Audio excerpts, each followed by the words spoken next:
right, the Digital Dojo peeps are here in the house. Hey, Dana. Hello, Hello, Happy New Happy Year. New Year. Thank you Woo. for being here. Yes, lovely to hear you. Lovely to be with you as always. Just happy to be anywhere at this point. My God. No kidding. Yeah, let's get you to do the elevator speech first. Yes, elevator speech. I'll get you to do this one of those days, but I'm kind of enjoying it You're still. really good at it. So why mess with perfection?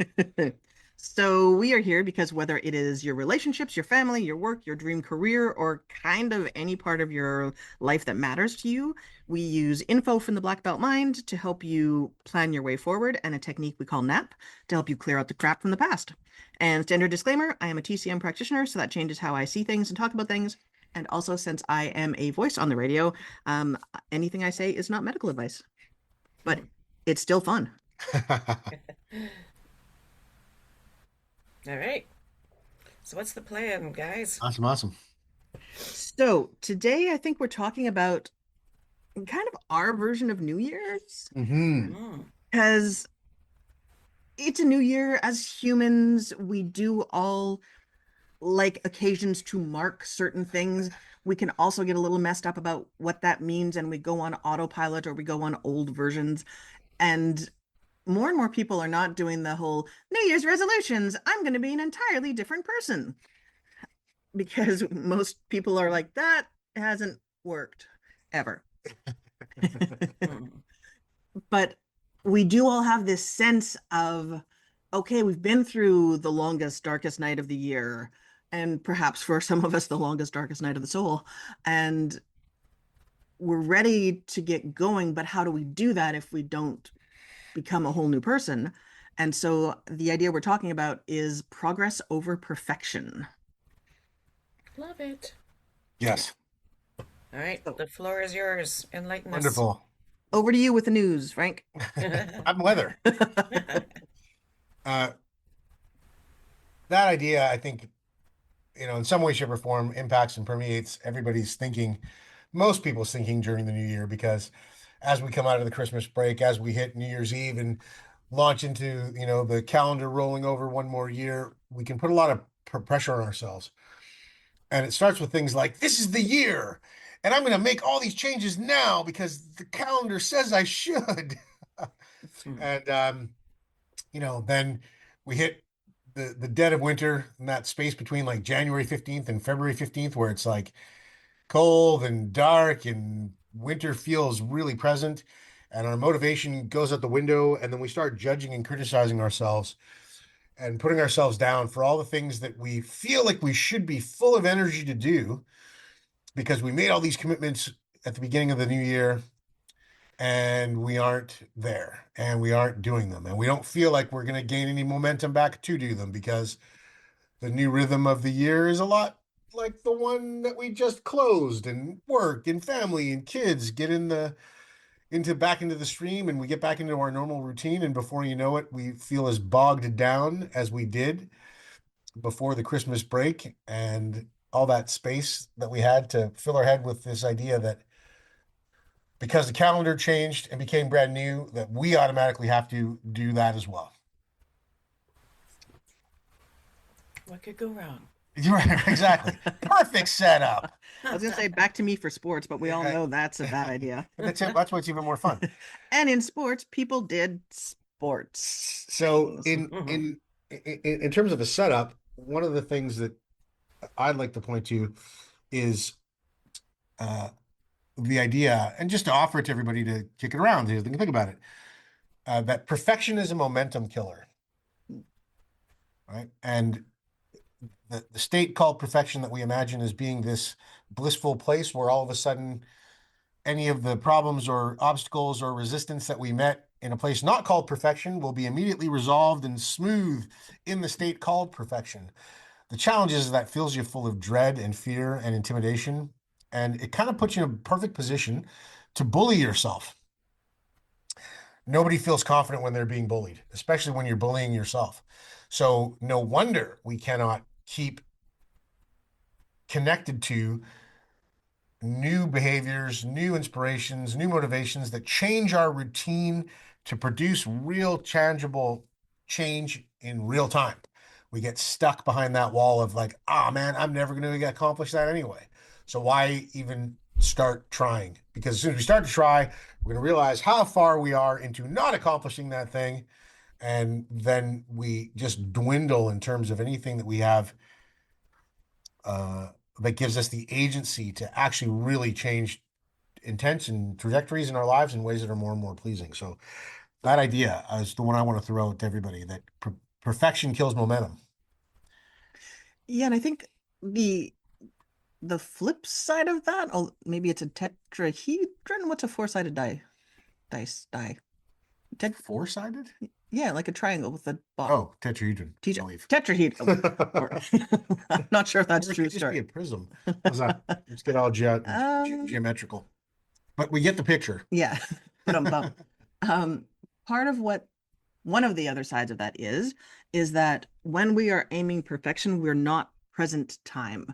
So we tend to think of moving into something new as, I found this thing, I decided this thing, I went towards this thing, I got this thing.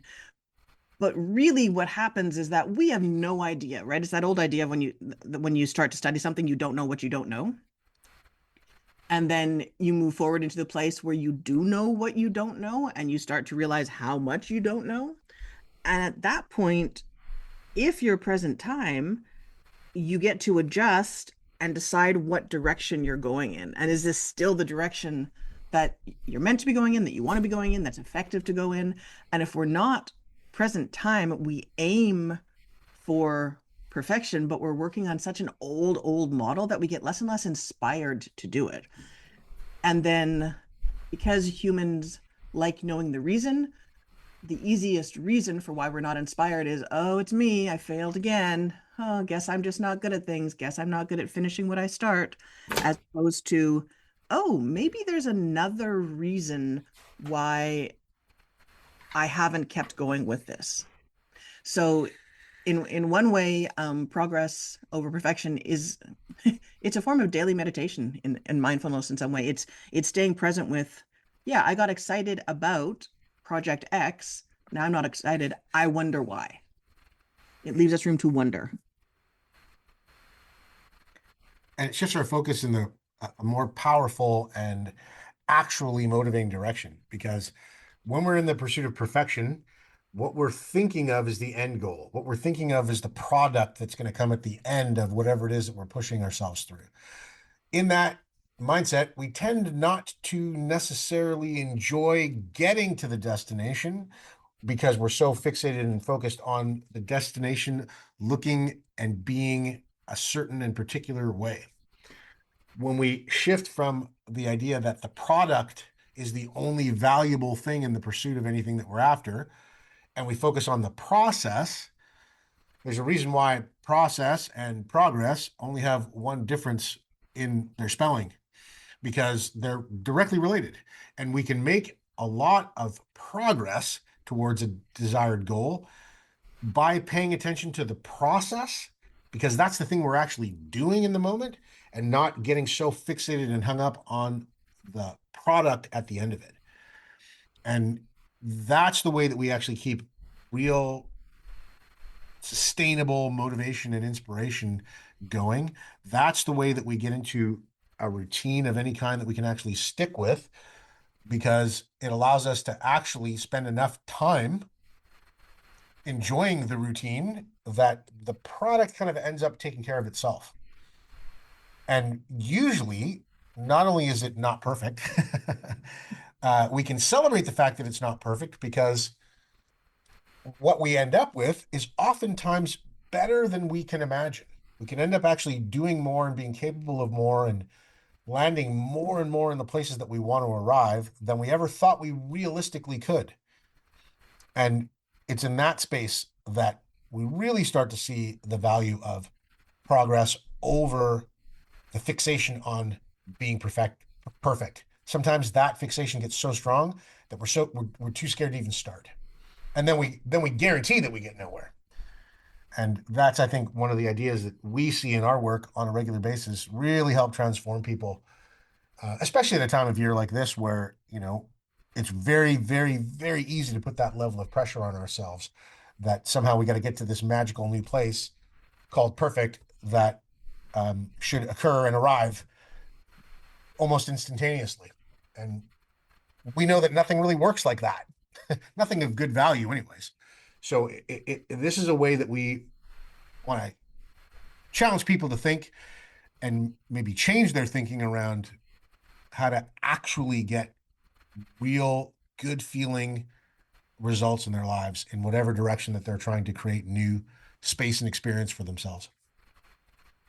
So one of the questions that I got asked today, which is part of why we're focusing on this tonight, is so what's the difference between that and just giving up and failing, which is what I do all the time, and I quote. The difference between progress over perfection and hey, I'm not inspired and la la la, like all the stuff. And I'm just giving up, I'm just failing, I'm not making it again, which is sort of, according to this person, their pattern. Right.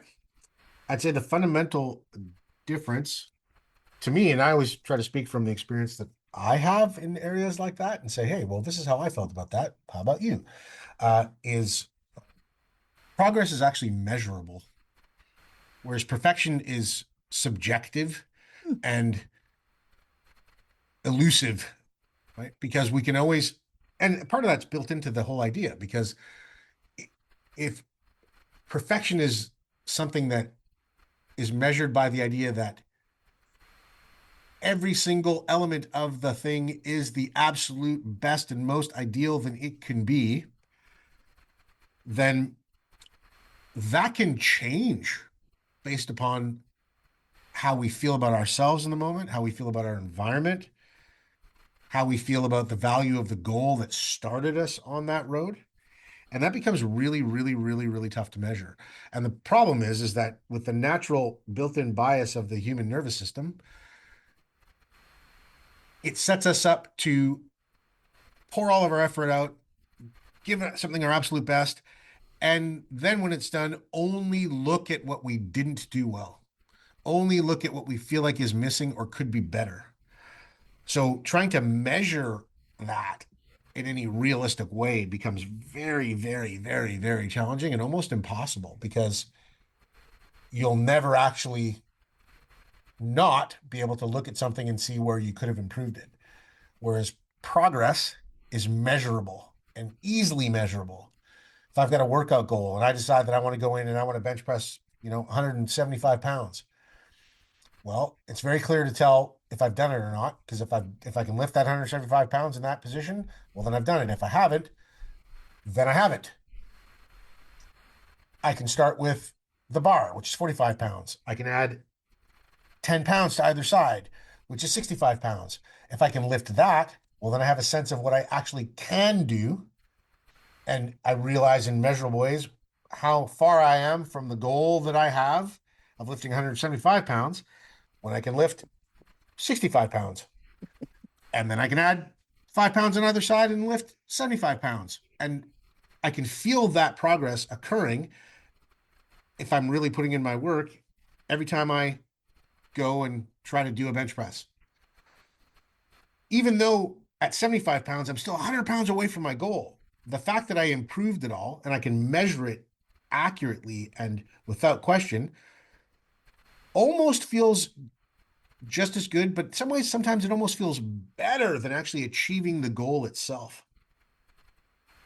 I know I've told you this story before, but when I lived in Edmonton, the gym that I went to, who was it that worked out there from the Gizmo. The Edmonton Eskimos at the time, which I don't think they're called that they are anymore. not. So I believe they're called the. There's so Gizmo was a football player, professional football player, who I didn't know who he was, but people were quite excited whenever he came in, and I was super impressed with myself because at that point I had just managed to bench press 60 pounds. Thank you very much. Which, considering I started at like 10, was quite exciting for me. And so gym culture, you do your thing and then somebody else comes in and uses the bench, and then you can come back for your next rounds or whatever they're called after sets. It's like a boxing. It was like a boxing. Right, it's like rounds. It's good. So I was all excited because progress, right? I had made progress. And part of the point of progress is celebrating the progress. So I get up after my little set of three, I think, three little bench presses, three big bench presses of 60 pounds. And this guy comes up to me and he's like, "Oh, hey, you mind if I use a bench for a while?" And I said, "Oh, sure." And he starts putting all of these weights on it. I don't know, 7,000 pounds or something, whatever he was pressing. That was the number, yeah, 7,000. And I said, "Oh gosh, that looks like a lot of weight." And he said, "Yeah, don't worry about it." I said, "No, no, but it's okay because you probably should have somebody spot you. Don't worry about it. I can spot you." After all, I just bench pressed 60 pounds 3 times. And in my head, this is part of the celebration because you tell the story and you can laugh about it and you can like I could be really excited about that. And he just looked at me and went, "Oh, that's okay. I think that's better if you don't." So, and there was no sense of celebration. There was no sense of progress there. So I feel like part of that is Gizmo, wherever you are, I hope you are a little bit more lighthearted than you used to be. Um, but polite. He wanted to save me being crushed under a 7,000 pound yeah. bar, which was nice. And some of that is recognizing all these places that we don't think of as progress because we are really messed up as to what constitutes progress. Like we have kind of substituted if I get everything done perfectly, I've made progress, and otherwise I have failed miserably.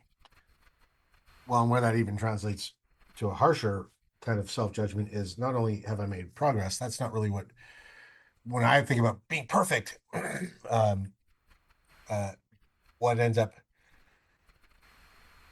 getting stuck is I get lost in the fact that because I'm not perfect, I didn't make any valuable progress.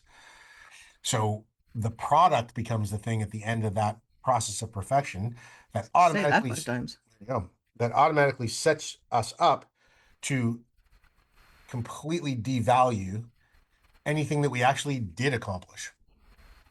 And because perfection is such a subjective kind of idea, and yet we talk about it and we're taught to talk about it like, oh, it's this actual, measurable, consistent thing. Perfection also sets us up to compare ourselves to others because they've got a different view of perfection that's tied to their ideals, their traumas, their hurts, their pain, their successes, that's different and unique to each person than ours is. So it becomes really easy to get stuck in, well, yeah, the progress that I made doesn't matter because look, it's not as good as that over there, or that person's over there, or what that person did just 5 minutes before me. And that can be really, really, really, really debilitating in a very practical way, right? Because it just stops you from even being wholeheartedly committed to giving yourself a chance to improve.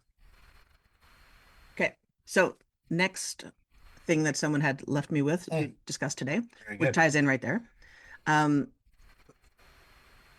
paraphrasing a little bit from what I was told, but so I did this really hard thing and survived it. Progress, but I don't want to do it again. It was hard. I would like to stop making progress now, please, if it's always so tough and stupid. Yes.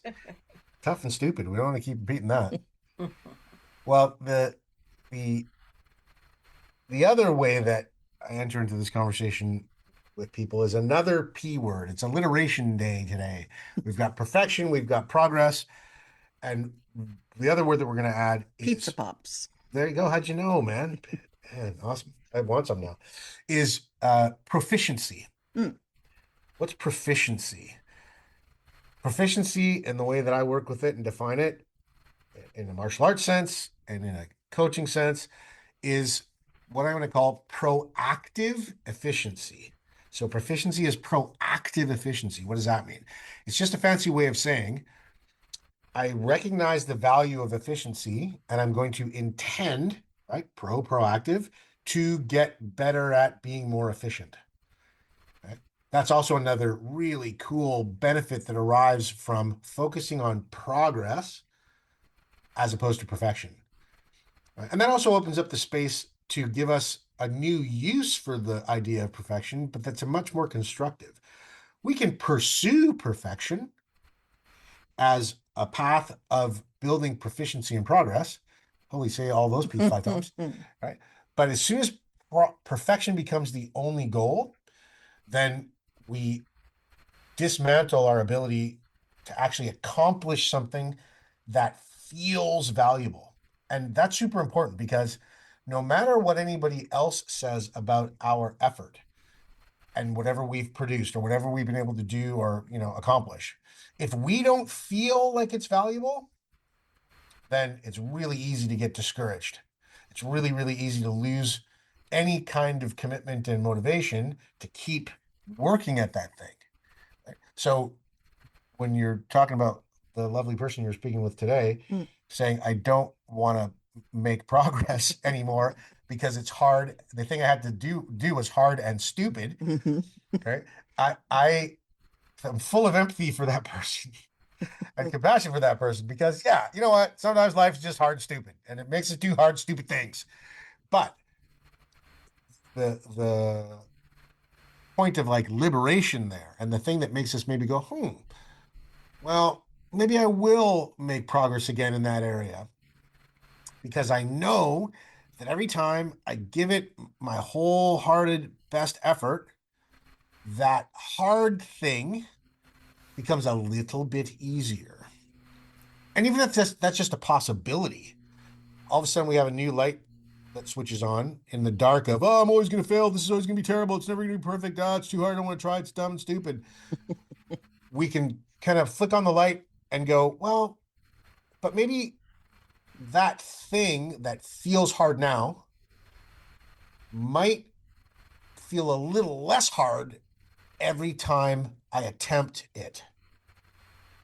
That's proficiency. That's doing hard things with more efficiency. That's doing hard things with more and more ease.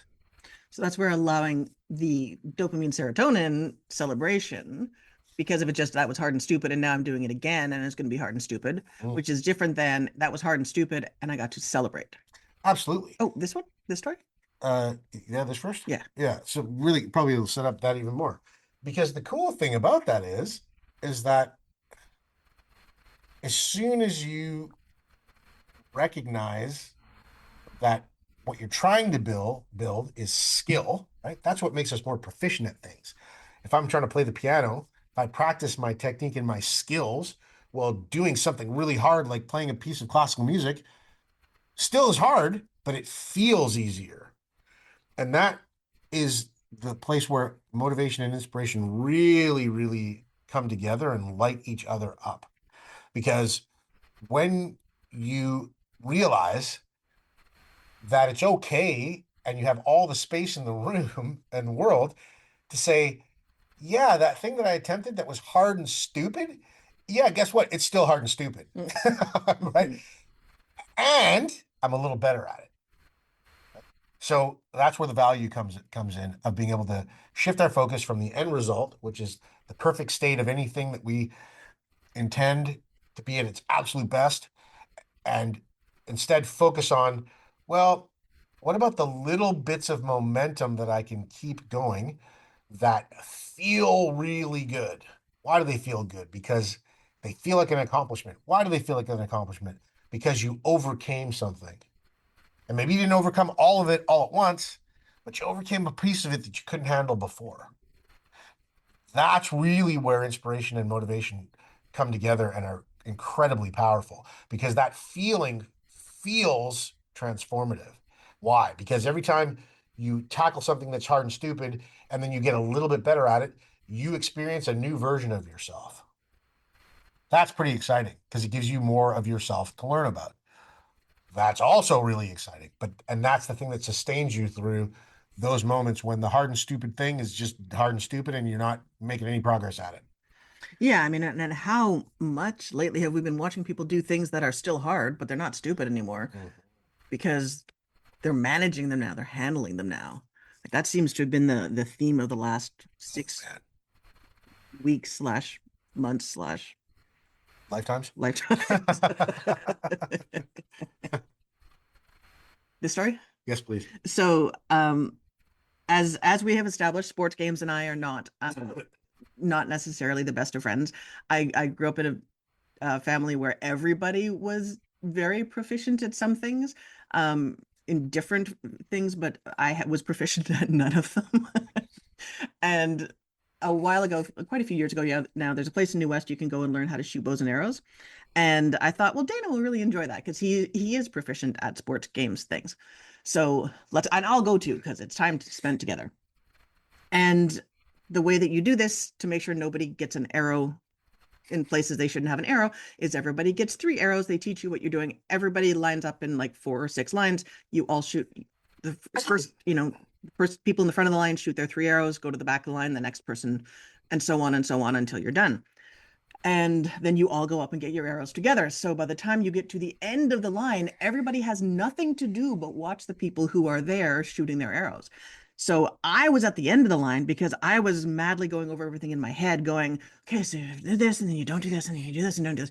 Dana's like somewhere in the middle. I think he got like, I don't know, 2 out of 3 bullseyes in his first round. And the instructor was like, oh, you've done this before. He's like, no. In all fairness, so I had done it in Boy Scouts before. Oh, yeah, that counts. It did. Yeah. Anyway, so of course we get to me, and I'm not proficient. And in fact, the instructor came up to me and asked me questions like, did you mean to hit the wall on the side of the room? Because you don't need to bank them like a pool shot. You just aim for the actual target.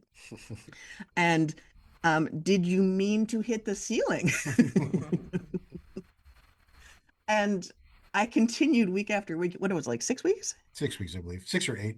I continued week after week being like the last person in line and the worst person. And everybody, when you go to do these things, people tend to be a little competitive because everybody wants to be really good at the new things. So people wanted to be good and they wanted to be a little bit better than the people around them. No problem. I got that covered. You can be a little bit better. And week 4 or 5, I think, I got myself calmed, got myself centered, worked on the proficiency, and I was gonna say a hole in one. I got Different sports game. I got a bullseye, and I turned around and I couldn't help it. My hands shot up in the air, and every single person in the room who was trying to show on some level that they were better than the other people cheered for me. Everyone cheered for like 30 seconds. Like Yeah. it was a party. Genuinely excited. It's awesome. I will I will never be a threat to their egos. Like that was it. I think that was it. That was my only bullseye. But it allowed everybody into that state of, oh yeah, this is hard. And any progress any of us make is progress for all of us in some way, shape, or form. Yeah, I love that story. I remember that moment. It was exciting. It was super exciting. I was super proud of you. Thank you. Another P word. Well, and in all seriousness, there's another P word that I want to introduce to this process too, that kind of puts all this in simple terms that are easy to remember. So part of the thing that really stood out for me in watching, Call struggle with something hard and stupid, and then actually get a little bit better at it, and then get better enough at it that she did something she never thought she could do. The other P word that goes into the mix is permission. And it was so cool because part of the reason why everybody cheered and felt so amazing and were so celebratory is because everybody had permission for it to be okay, to feel like hard and stupid things sometimes are just hard and stupid, and that it was okay to struggle with them. Mostly for 2 reasons. One, because they saw Call struggling, and then they saw her also succeed in a way she didn't think she was going to. And because the second piece being that gave all of us permission and hope that we could actually achieve some progress if we committed ourselves and put the focus and the time in to building proficiency in an area that we thought was impossible, that we thought only perfection would have been sufficient. And I can even remember myself, because in all fairness, I had done it in Cub Scouts or Scouts, not for a lot, but I'd been exposed to it before. And I think Call was saying, I think I did. I got a couple bullseyes out of the gate, but my brain and my conditioning was like, oh, but I didn't get three, right? And then I had to stop myself and go, yeah, well, you also haven't done this since you were a kid, and this is a really actually hard thing to do. So that actually set me up to really relax and just enjoy the rest of the class and the rest of the training that we did, because there were lots of days where I wasn't necessarily hitting the ceiling or the walls, but I wasn't definitely hitting the bullseye. Well, and also in those moments, I genuinely thought I was gonna die. Like, not like, oh my God, I'm gonna die of embarrassment, but oh, I'm gonna do this so wrong that I'm gonna like break the wire string and hit myself in the face with it and garrote myself and like and and so for people who are listening to this who are going, thanks, Colleen, but the thing that I'm doing is actually very hard and really feels dangerous to me. I get it. Like there's no difference in your brain between this feels really dangerous because I'm having a conversation that feels really hard, or this feels really dangerous because I'm applying for that thing that I don't know if I'll make it and I feel like my life will be crushed if I don't make it. And me thinking I was gonna somehow accidentally kill myself with a crossbow. No, it wasn't a crossbow. Longbow. Longbow. Robin Hood would be so sad.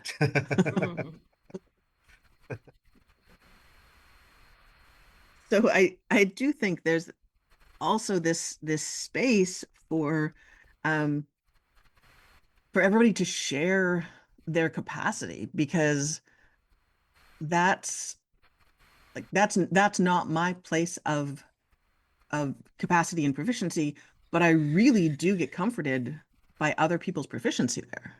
That it's at least possible that I won't expire as a result. Well, and I feel like that also leads us to one of the most kind of, let's call it seductive and potent traps about perfection and perfectionism, right? There's the difference between, hey, I'm gonna try to do as well as I can all the time in my pursuit of getting as close and close to perfect as possible, right? But that's not really what we're taught to do necessarily. We're not given the room to grow and be better. We expect that we're supposed to step into something brand new and be great at it right away. And the challenge with that is that it teaches us that, okay, well, if I'm just perfect in whatever version or form I think that I'm supposed to be perfect, I'm going to be protected from judgment. And that's a pretty potent one. I feel like, certainly for me, like when I say that out loud, and I've said it to lots of people for many years, but every time I say it, I touch into where I've had to admit to myself that I was afraid of being shamed. So trying to be perfect in whatever iteration I was supposed to be was really a deep-seated fear and desire to protect myself from the shame of anybody else's judgment. And that sets us up, or at least it set me up, certainly. And I'm really curious to hear how, Nicole, this maybe reflects for you or anybody that's listening. It sets you up for real devastation, because then you're like, okay, but I'm striving to be perfect, and that's going to protect me from being judged. And then I was as perfect as I could be, or perfect in whatever form I thought you would want me to be, and then you judged me anyway. And usually, when we're talking about judgment, that judgment comes in the form of some negative criticism. So there's judgment, and then there's what we could maybe call good judgment, right? Where the judgment is part of an assessment to help us learn and grow, and it's very constructive. But because of the fear of shame that we are so conditioned into, I think in many ways, in almost all parts of society, feeling like perfect is your only way to not be judged, and then running into face first the reality that even when you're quote unquote perfect by your determination or somebody else's, especially, that you're no safer from being judged than you were anyway. And you're still getting judged, and you're still susceptible to feeling the shame that comes with that judgment that says, well, not only what you did isn't perfect, but therefore that thing that's not perfect is a reflection of you, and therefore you're not perfect. So it's not just about what you do, it's about what you actually are, or maybe more accurately, what you aren't. And that's something I hope will, yeah, give people that are listening some new space to, ease up on themselves a bit, but not in a way that makes them feel like, oh, well, then everything I do is great, and nothing has to have any standards, and I don't have to push myself, because that doesn't protect you from judgment either. But when we examine the difference between progress and perfection, what we're trying to do is again build in some permission to for it to be okay for you to learn and grow and to be a work in progress, because we all are. Well, and some of that again ties back into so many of us were taught that the most loving thing to do was to let people know where they were failing. Mm-hmm. Like that's sort of a societal thing. And then at some point we're supposed to switch that script magically. When I was in TCM school, um, one of the instructors, every time I got an answer right, would look at me in confusion and then say, like, huh. And I'd say, oh, was that not the right answer? And this person would say, no, it was. It's just you're white doing Chinese medicine and you're a woman, so I just expect you to be stupid. And when you get an answer right, it confuses me. And I didn't know what the correct response to that would be. So I'd go, thank you. I think. And yet, that was the same person who approached me multiple times after I graduated saying, well, of course you passed your board exams the first time because you were the best student in class. And I said, what do you mean I was the best student in class? You insulted me on a daily basis. And they said, oh yeah, that's what you're supposed to do.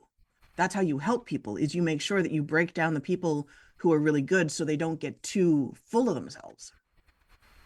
So this is not a North American thing. This is a worldwide thing. I think that we've all been sort of taught to tear down the people around you out of love, out of misplaced love. And first of all, so many people are still bouncing back from that with their family of origin and their friends of origin.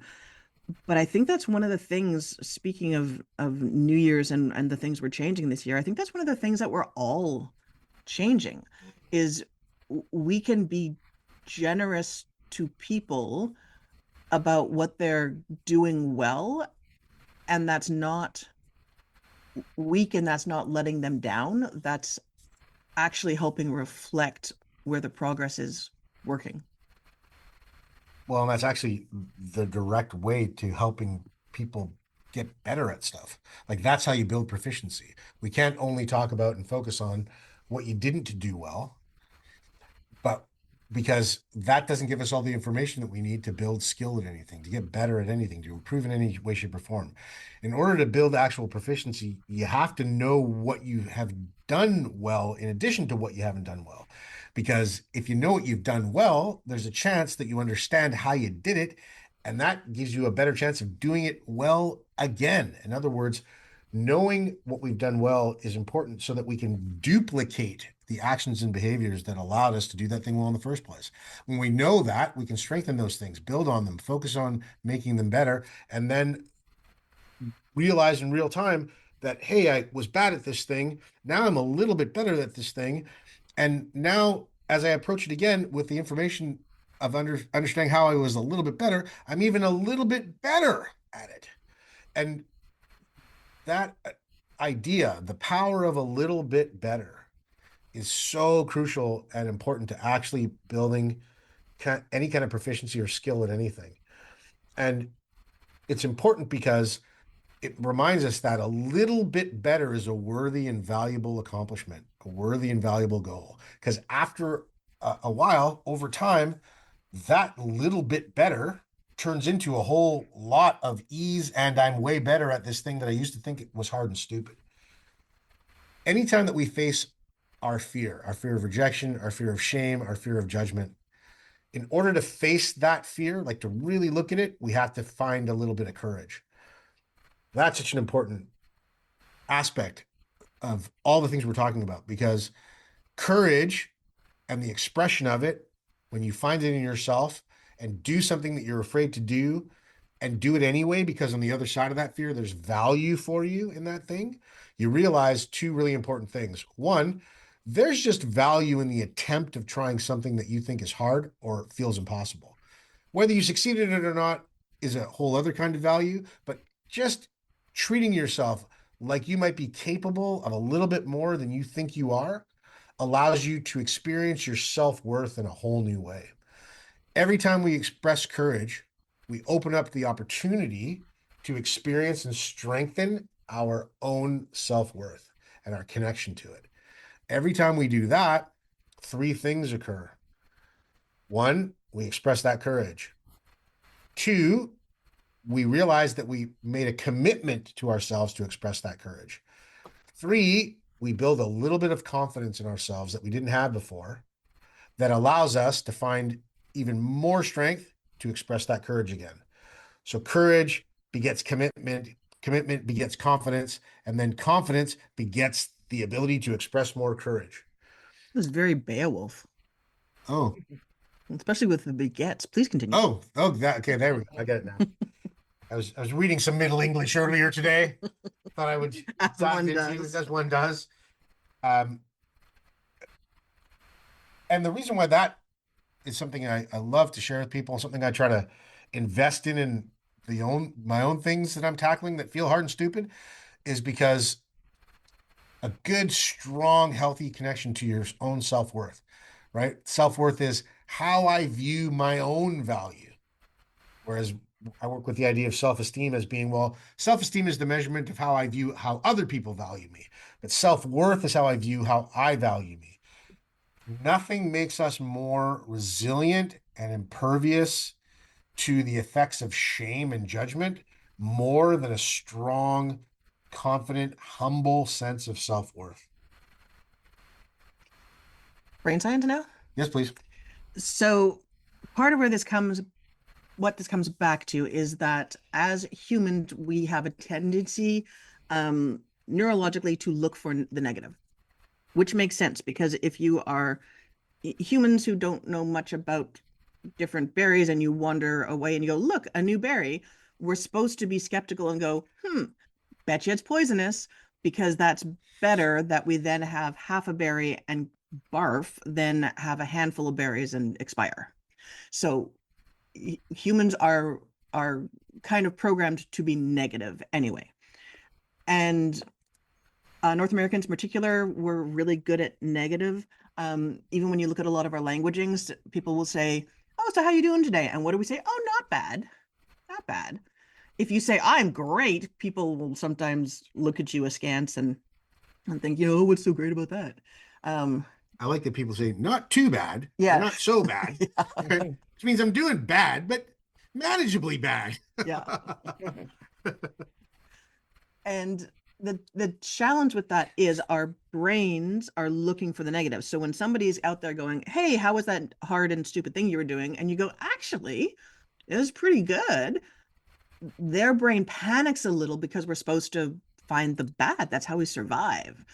Um, Different studies say different amounts, but one of the numbers I've seen bandied about is 6 or 7. So if you want somebody's brain to not panic when you tell them that something needs changing, you have to tell them 6 or 7 good things first, and that will get them sort of happy enough, excited enough that when you then say, and could you do this differently, that doesn't toss them into the sea of why should I even bother doing this because I'm obviously terrible at it. So it is a fun thing to try if you're asking somebody to do something different at work, or you're asking your kid not to store snowballs in their shoes or whatever it is. 6 good things, right? I love that you are always experimenting. I love that you it's so cool that you recognize that snow is so fun. I love that you wanted to surprise me with that by making a little mini snowman on the kitchen table, right? Bring up 6 or 7 of those and then go, and now your boots seem to be a little bit soaking wet. And we get to find out what's faster. We're going to put one on the register with hot air and we're going to blow dry one and we're going to see which one gets dry faster. So maybe tomorrow we won't store snow in our boots. How's that sound? we can use the negative to spur us forward in the positive. And in order to do that, one of the things we can do is we can position the negative outside of us. So we tend to position the negative inside of us because we can be completely in charge of that, right? Well, I failed at shooting bow and arrow because I suck and I have no hand-eye coordination and I'm not as strong and blah, blah, blah, right? I'm in charge of all that. As opposed to, oh, this is actually really hard. It's really hard shooting a bow and arrow. It looks very easy in the Robin Hood cartoons. It is not. Like even the bow part, like the string part is really hard to pull back. So when we can position the negative, which our brain needs to find, position that outside of us, it gives us a thing to tackle and a thing that somebody else can help us tackle. Because how can anybody, like nobody can help me tackle, I just suck. And nobody can help me tackle, well, I have no upper body strength, because they're not going to be able to help me fix that between Thursday this week and Thursday next week. But, oh yeah, this bow seems really hard to pull back on. They can go, oh, actually, you can get it's not string, it's not the word, I forget. Anyway, you can get one that's less hard to pull, right? It gives us a thing to tackle together. So we get to be united on figuring out the negative rather than internalizing the negative. Yeah, different tensions. You can have a 50-pound bow, you can have a 100-pound bow, a 200-pound bow. And that's all measured with 60 pounds, just like bench pressing. There you go. That's all measured with the amount of force, or 7,000 pounds, like this one. That's all measured by the amount of force it takes to actually pull the string into position to launch the arrow, right? So it gives us a sense that, and that's a great example. I love that example one because it gives us a chance to realize that, hey, we don't actually have to pressure ourselves to be perfect and accomplish everything all at once. We can actually manage things in little manageable bits and bytes, and we can take each one of those things, manage them, and know with confidence, because it feels really good and shows up in measurable ways, that we're actually moving in the direction of that desired goal. And we've all, we can all have stories of things that have been hard and stupid and that have been really, really discouraging and feel so daunting that we just want to give up. But when we can recognize that again, like I say, we don't have to be perfect right out of the gate. In our dojo, we say all the time that you can come into the dojo with the attitude of either winning or losing, whether we're sparring or you're trying techniques or you're practicing something that's difficult in terms of execution. Or we say you can come into the dojo with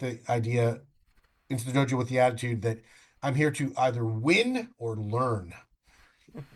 And when we can win and learn, it's a whole different experience than if all we can do is win or lose. And that reframes the whole perspective a person has towards it being okay to fail, it being okay to make a mistake, it being okay to not know everything all the time.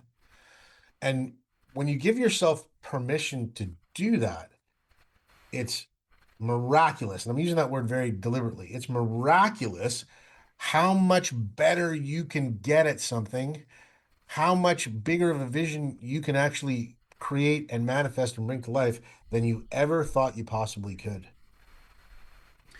Well, and one of the things that I've heard from a few people lately, and it's it's one of the things that breaks my heart most, is people will say, well, that's just it. That's nothing's ever going to get better about X, Y, or Z. That's just it. And that's that negative neurology doing their best to save themselves from the feeling of, I don't know how to make progress with this, which is very understandable. It is a way to stay sane. I will never argue against something that helps people stay sane. And that's also your brain lying to you.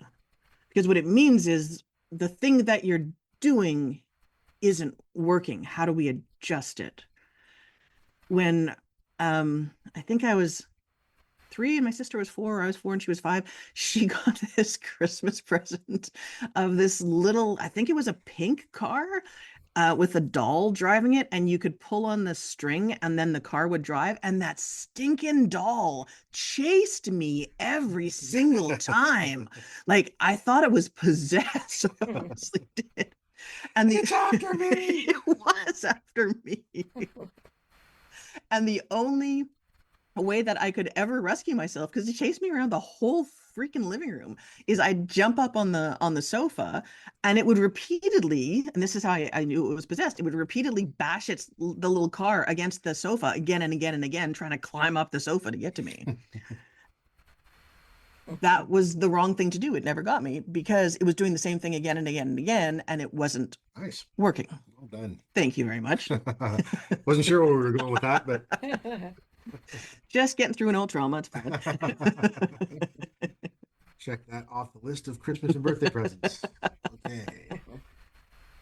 So when we, like, all that's happening when we hit that point of, oh God, like what's the point? Like that's never going to get better. Like why even bother? Correct neurology, correct thinking pattern to save yourself. And it means it's time to adjust. It means you need to alter your course. Even a 1% might be enough to alter your course. And so that's the place where it's room to play, where it's room to get input from somebody else, where it's room to try something else. And even if it fails, at least you're not failing the same way, right? At least you're knocking a couple things off the list.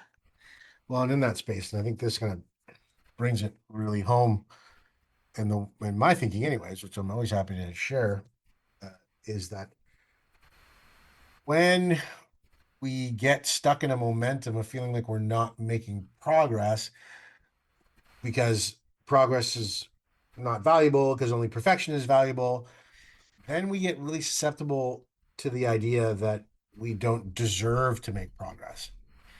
And we don't deserve to improve. We don't deserve to have anything better than the thing that we're feeling like we realize we only have to settle for. And if there's anything that makes people give up their hopes, and if there's anything that makes people like walk away from things that they're very passionate about, that they love, that fulfill their and fuel their dreams of a better version of themselves, that thing I just described is it. As soon as we start feeling like we don't deserve to improve, be better, to move from one place to another, to look at something that we don't currently have and hope that we can have it, that's where I feel the most empathy for people. Because that's the reason that so many people walk away from things that they could be really, really phenomenal at. They could be really, maybe that's part of where they walk away from what they could be genius at. And they also then, even if they aren't really good at that thing, but just enjoy the heck out of it and just have fun and really feel good when they're engaged in whatever that thing is. It's heartbreaking to see people abandon those things just because of some missing information that could give them a new possibility. And at the bottom of that idea is connected to deserving, because when we feel like we are worthy of being helped or coached or taught, that can be make all the difference in the world as to why we stick with that thing that we really love to do and could be really great at, or we don't. And look at that timing. 5 minutes too. But I'm holy cow. There we go. Can't be that time already. Nicole, for once, we're not like screaming into the 5-minute mark, stepping on each other, going, no, just one more thing. All right. Well, it's that went super fast. Holy smokes. But shameless self-promotion. What do you got for us? Shameless self-promotion. So the thing, speaking of progress, the thing that I'm super excited about right now is we have new Hypno-Audio somatic nap rounds coming up, and they're going to be live on the digitaldojo.net website in the next, I would say tomorrow, but that's probably not true. Tomorrow/Tuesday. And it started off just as a really fun little Christmas gift we wanted to give people, that we use some gentle hypnosis techniques and somatic centering and movement, and then we combined them with a nap round and then a positive nap round. And the feedback we started getting, we went, oh, these are kind of awesome. So we've got one set of them coming up on the Digital Dojo website ASAP. And then the next set, if anybody has anything they want to work on in particular, let us know, because I'm actually quite excited about doing another round of them. Yeah, really cool. This is a 21-day set of things that you listen to just on your way to bed or in bed. And this one is on Why Wait, which is a course we did before, which is all of the things that weigh us down, that slow down our metabolism, that whether it's thinking that we need to be perfect or being afraid of conflict. There's one night on all of these different things. And the next one we're thinking of doing either money matters and the old patterns on what interferes with people making more money, or insomnia was another one we were thinking of doing next. We're going to get to all of them, but if there's anything out there that somebody is really excited about, let us know. Shoot us an email at yourdigitaldojo@gmail.com, and we are happy to put that in the queue because these are really fun to do. They're 15 minutes audio recordings. Yep. Do one a night, and they've been providing really great feedback from the people that we've shared them with. So we're excited to make sure that everybody who wants them can have access to them, along with our wonderful opportunity to offer everything that's on the digitaldojo.net at 50% off to all of our News for the Soul listeners. Ooh. Awesome. That will go on from now till next year. So for the whole year, that's something that we're excited to share with our News for the Soul listeners to come and check us out. There's long things, short things, free things, all kinds of stuff that we'd love you to have the information in your heads as the year progresses. And one of the reasons I really like these for people is it takes away that messaging that progress has to be so much work and so hard, because literally you hit play, you lie down, you listen. If you fall asleep, you fall asleep. It still works. It's still getting in there to your other than conscious mind. And people are coming back to us and going, "Oh, I'm not doing X, Y, and Z anymore. It's just different." So progress being easy sometimes is such a nice thing. And Sounds last nice. thing, if that's okay. Yeah, thanks, dear. I'm also super, super excited, and this is another shameless self-promotion, of the fact that we are not going to be away for so long this time. Woo woo. We're going to be back with Nicole next week and be able to just keep the conversation going. So please take a look for us at the digitaldojo.net.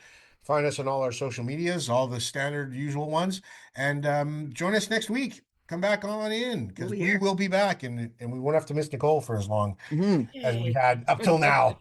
We're super excited about that.